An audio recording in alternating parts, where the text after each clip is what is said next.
Diskriminasyon. Yan ang pinakaharap ng bawat kasarian sa mundo. Ano man ang kasarian mo, ay huhusgahan ka ng mga tao. Paano tayo makakagalaw sa itong puno ng panghusga at papanakit na kapwa? Ang negatibong kaisipan na ito ay kailan kaya mawawala?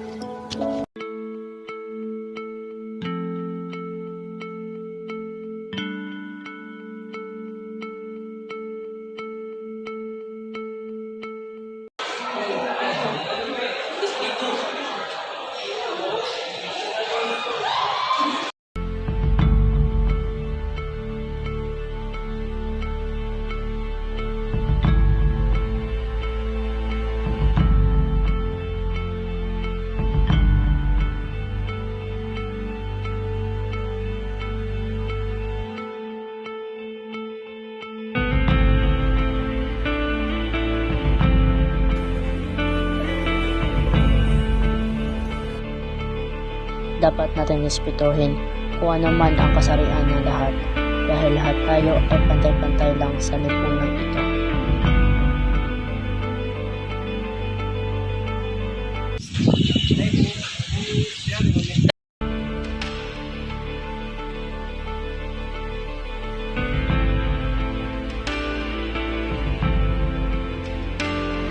Kailan nyo ba matatanggap?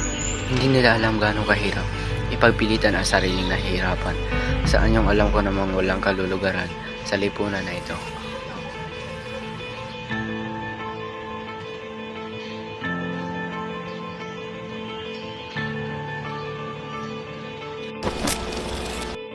Kung pwede lang magbago ang paningin, kung pwede lang tanggapin at mahalin, sana magbago ang inyong perspektibo, malahos kang mundo at mukhang matang tao. Anong klaseng lipunan ito? Respetuhin ang bawat isa, ano man ang kasarian nila, itrato at igalang sila ng tama, dahil lahat tayo ay tao at wala kang karapatan na mahusga ng kapwa mo. Alalahanin na mahalin ang ibang anuman ang kasarian nila.